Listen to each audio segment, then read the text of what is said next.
আসসালামু আলাইকুম, কি অবস্থা সবার? অনেক দিন পরে একটা পিসি বিল্ড ভিডিও নিয়ে হাজির হয়ে গেলাম। অ্যান্ড আজকের ভিডিওতে আমরা AMD বেসড একটা গেমিং পিসি বিল্ড করব রাফলি ৮০,০০০ টাকা বাজেটে। অলরেডি বিল্ড করা হয়ে গিয়েছে। আমি এটা স্পেসিফিকেশান, পারফরমেন্স এই জিনিসগুলো আপনাদেরকে জানাবো। আর আজকের ভিডিওটা দেখলে আপনারা একটা রেফারেন্স পাবেন। আপনি নিজে যদি বিল্ড করতে চান তাহলে আমাদের এই বিল্ডটাকে রেফারেন্স ধরে আপনার মতো করে একটা পিসি বিল্ড করে নিতে পারবেন। শুরুতেই ধন্যবাদ জানাতে চাই রুট 5কে আমাদের কাছে এই পিসিটি পাঠানোর জন্য। তাদের ফার্স্ট ইয়ার অ্যানিভার্সারি হতে যাচ্ছে খুব শীঘ্রই, সেই উপলক্ষে তারা একটা ক্যাম্পেইন রান করছে। যেই ক্যাম্পেইনের প্রাইজ হিসেবে তারা এই পিসিটা রাখতে চাচ্ছে, সাথে আরও অনেকগুলো প্রাইজ আছে। কিভাবে পার্টিসিপেট করবেন সেই ডিটেলগুলো আমরা ভিডিও শেষে বলে দিচ্ছি। ওকে, শুরুতেই আমরা পিসির স্পেসিফিকেশনটা বলে দেই। আমি স্পেকশিটটা সামনে নিয়ে বসেছি just so I don't miss anything. তো প্রথমেই আমরা প্রসেসর নিয়ে কথা বলি। অ্যান্ড ৮০,০০০ টাকা রাফলি বাজেটে যদি একটা AMD based gaming PC build করি তাহলে প্রসেসর কি ইউজ করা হবে এইটা আই গেস আপনারা সবাই ধারণা করতে পেরেছেন। Yes, without any surprise, AMD Ryzen 5 5600। Well, আমরা যদিও প্লেস হোল্ডার হিসেবে এটাতে 5600G ইউজ করেছি, কারণ 5600টা আমরা পেলাম না যে কারণে, বাট আপনারা 5600টা ইউজ করবেন। নাও Ryzen 5 5600 এই প্রসেসরটা অনেক জনপ্রিয়, কারণ এটা বোথ গেমার এবং এডিটিং কিংবা অন্যান্য ওয়ার্কস্টেশনের কাজের জন্য অ্যাপ্রোপ্রিয়েট এবং বেশ ভ্যালু ফর মানি একটা প্রসেসর, যে কারণে এটা এত বেশি জনপ্রিয়। এই কারণেই আমরা এটা চুজ করেছি।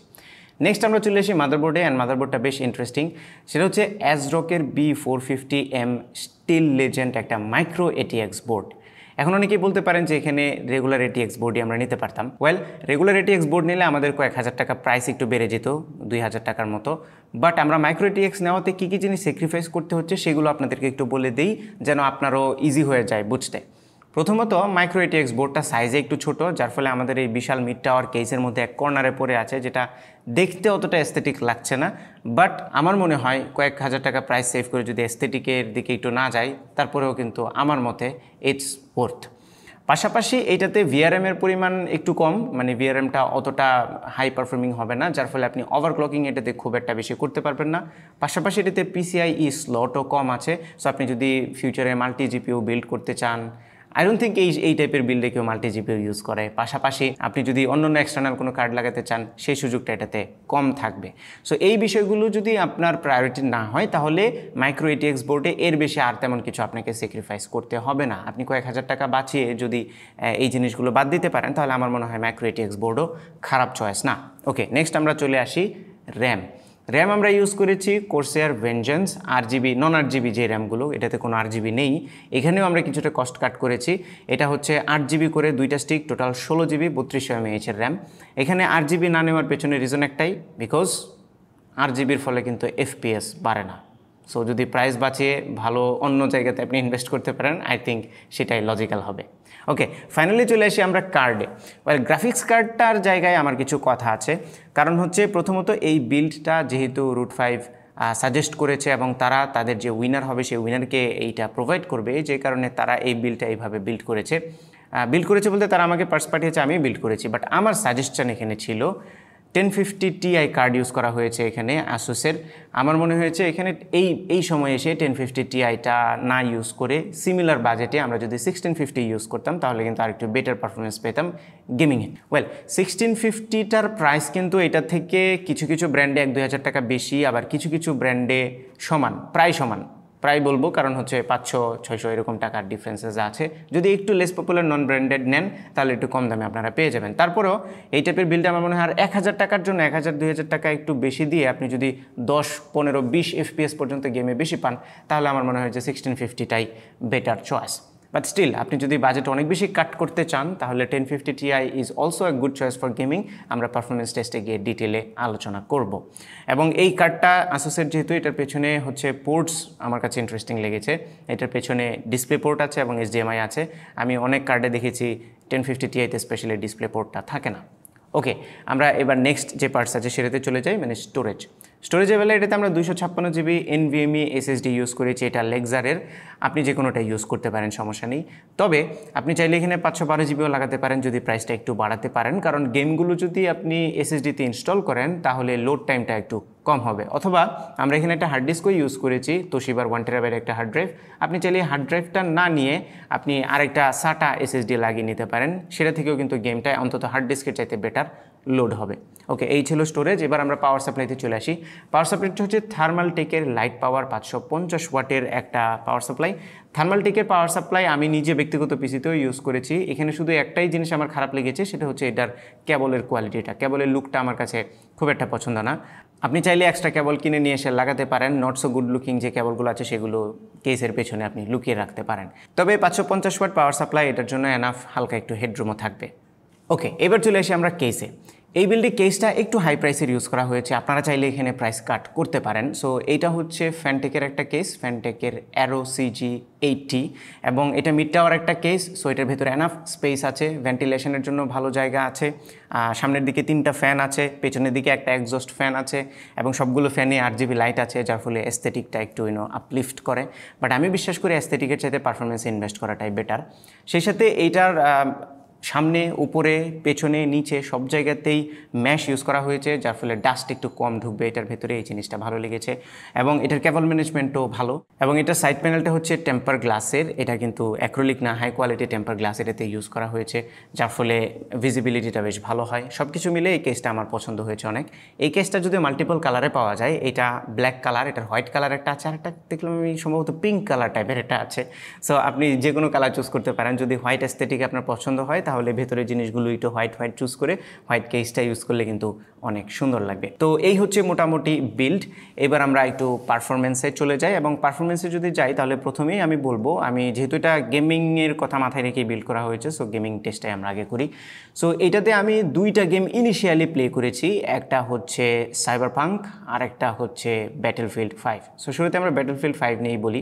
ব্যাটেলফিল্ড 5 আমি মিডিয়াম সেটিংয়ে খেলেছি, গ্রাফিক সেটিংয়ে মিডিয়াম করে নিয়েছি, এবং মিডিয়াম সেটিংয়ে আমি এইটা থেকে 40 to 45 FPS পাচ্ছিলাম। আপনি যদি লোতে যান তাহলে 50 to 55 বা 50 আপ FPS আপনি পাবেন, বাট আমি মিডিয়াম গ্রাফিক্সটাই রিকমেন্ড করি। 1080 গেমিং করেছি এটাতে, অ্যান্ড গেম প্লেয়েবল ছিল। আমি খুব একটা ল্যাগ, হিকাপ এইসব জিনিস খেয়াল করিনি। আমার কাছে বেশ ভালো লেগেছে গেমিং পারফরমেন্স। যদিও এখানে একটা কথা হচ্ছে, বারবার আমার মাথায় আসছিল যে এখানে 1050 Ti এর জায়গায় যদি আমরা একটা 1650 ইউজ করতে পারতাম তাহলে আমি মিডিয়াম সেটিংয়েই 55-এর মতো FPS এটা থেকে পেতাম।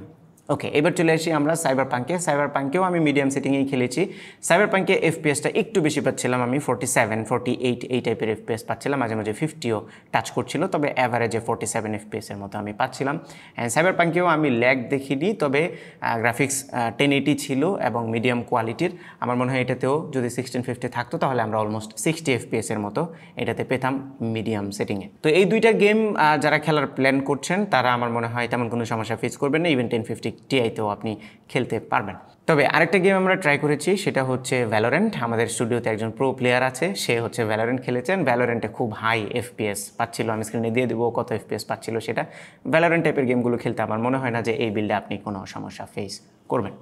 ওকে, এর বাইরে আমি কোনো সিনথেটিক বেঞ্চমার্ক করিনি, তবে এডিটিংয়ে আমি ট্রাই করেছি। এটাতে 1080 ফুটেজ খুব স্মুথলি এডিট হচ্ছিল। অ্যাডোবি প্রিমিয়ার প্রোতে আমি 2টা লেয়ার পর্যন্ত এডিট করতে পারছিলাম, বাট 4K এডিটিং এটা দিয়ে পসিবল না। এছাড়া আপনি যদি অন্যান্য বেসিক কাজগুলো করতে চান, লাইক ফটোশপ, ইলাস্ট্রেটরের কাজ, অন্যান্য ফ্রিল্যান্সিং করার যে কাজগুলো আছে সেগুলো আপনি খুব ইজিলি এই পিসিটা দিয়ে চালিয়ে নিতে পারবেন।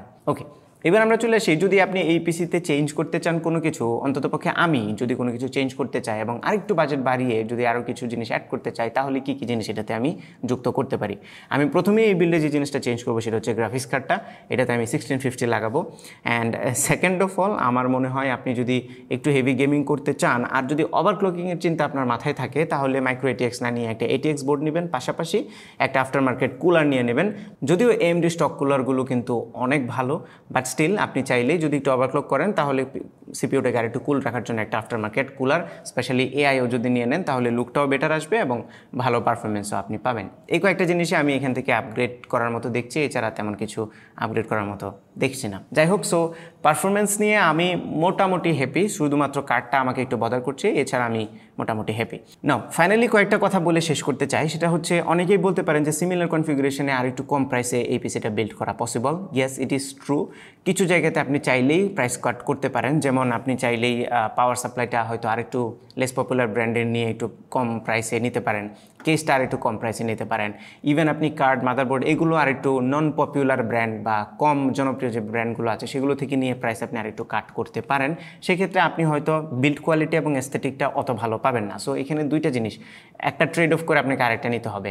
ইদার আপনাকে লুক এবং বিল্ড কোয়ালিটি অথবা ওই যে আফটার সেল সার্ভিস, ওয়ারেন্টি এই জিনিসগুলোর দিকে একটু হাইয়েস্ট প্রায়োরিটি দিতে হবে, অথবা আপনি একটু প্রাইস কমিয়ে ওই যে জিনিসগুলো বললাম এগুলোর দিকে একটু লেস প্রায়োরিটি দিয়ে আপনি সিমিলার পারফর্মিং একটা পিসি বিল্ড করে নিতে পারেন। The decision is up to you. Okay, এবার আমরা চলে আসি শুরুতে যে ক্যাম্পেইনটার কথা বলছিলাম, রুট 5-এর ফার্স্ট ইয়ার অ্যানিভার্সারি উপলক্ষে ক্যাম্পেইন। যেই ক্যাম্পেইনের ফার্স্ট প্রাইস হচ্ছে এই পিসিটা এক্স্যাক্টলি অ্যাজ ইট ইজ যেভাবে আছে এভাবেই আপনি পাবেন। অ্যান্ড সাথে একটা মনিটর থাকছে, এটা হচ্ছে ভিউসনিকের একটা ফুল এইচডি মনিটর, এটা হচ্ছে 22 ইঞ্চের একটা মনিটর, এটা দিয়ে দেওয়া হবে। পাশাপাশি যে প্রাইজ উইনার হবে তার জন্য একটা মাউস কিবোর্ড কম্বো আছে, এটা হচ্ছে গেমডিয়াসের মাউস কিবোর্ড কম্বো, এই হচ্ছে মাউসটা। সো মাউস কিবোর্ড কম্বোটা দিয়ে দেওয়া হবে আপনাকে। আর এটাই হচ্ছে একমাত্র পুরস্কার না, আরও পুরস্কার আছে। সেকেন্ড পুরস্কারটা হচ্ছে 25টি অ্যাডাটা 32 GB পেন ড্রাইভ, মানে 25 জন পাবে এটা। পাশাপাশি তৃতীয় পুরস্কারটা হচ্ছে 25টি অ্যাফোটেকের মাউস, এটাও 25 জন পাবে। চতুর্থ পুরস্কার হচ্ছে 100 জনকে রুট 5-এর অফিসিয়াল টি শার্ট দেওয়া হবে। অ্যান্ড পঞ্চম পুরস্কার সেটা হচ্ছে সবার জন্য, বাকি সবার জন্য। উপরে তো নাম্বার ছিল 25 জন করে, এখন যে পুরস্কারটা এটা সবার জন্য, এটা হচ্ছে 100 টাকা থেকে 2000 টাকা পর্যন্ত রুট 5-এর ক্রয় ভাউচার। সো এই ভাউচারগুলো আপনি জিতলে পরে পরবর্তীতে আপনি যদি রুট 5 থেকে কোনো কিছু কিনেন তাহলে আপনি এই ভাউচারগুলো ভাঙাতে পারবেন। সো কেউই খালি হাতে ফিরে যাবে না টাইপ। এখন কথা হচ্ছে কীভাবে পার্টিসিপেট করবেন। পার্টিসিপেট করার জন্য রুট 5-এর ওয়েবসাইট থেকে আপনাকে যে কোনো কিছু একটা পারচেস করতে হবে, তাহলে অটোমেটিক্যালি পার্টিসিপেট করে ফেলবেন। অথবা আপনি যদি ফিল করেন এই মুহূর্তে আমার কেনার কিছু নেই, তাহলে আপনি 49 টাকা একটা ফি আছে যেটা দিয়ে আপনি এই ক্যাম্পেইনে পার্টিসিপেট করতে পারেন। এর বাইরেও আরও অনেক তারা নিয়মকানুন লিখে রেখেছে, কিছু টার্মস অ্যান্ড পলিসিস আছে যেগুলো আমি ডিসক্রিপশনে দিয়ে দেবো, আপনারা দয়া করে একটু পড়ে নেবেন। পরে যখন ফুললি প্রপারলি কনভিন্সড হবেন কেবল তখনই আপনি তাদের এই ক্যাম্পেইনে পার্টিসিপেট করবেন। Good luck for you. যদি কেউ পিসিটা জিতেন আমার একটু গেম খেলতে দিয়েন, কারণ আমার কাছে মোটামুটি ভালোই লেগেছে পিসিটি। সো এই ছিল আমাদের আজকের ভিডিও। আশা করি ভিডিওটি আপনাদের ভালো লেগেছে। যদি ভালো লেগে থাকে তাহলে ভিডিওতে একটা লাইক দেবেন, কমেন্ট করে জানাবেন কেমন লাগলো। আপনার ফ্রেন্ডদের সাথে শেয়ার করতে একদমই ভুলবেন না। আমাদের পেজে ফলো এবং চ্যানেলে সাবস্ক্রাইব তো মাস্ট। দেখা হবে পরবর্তী ভিডিওতে। Till then take care. আসসালামু আলাইকুম।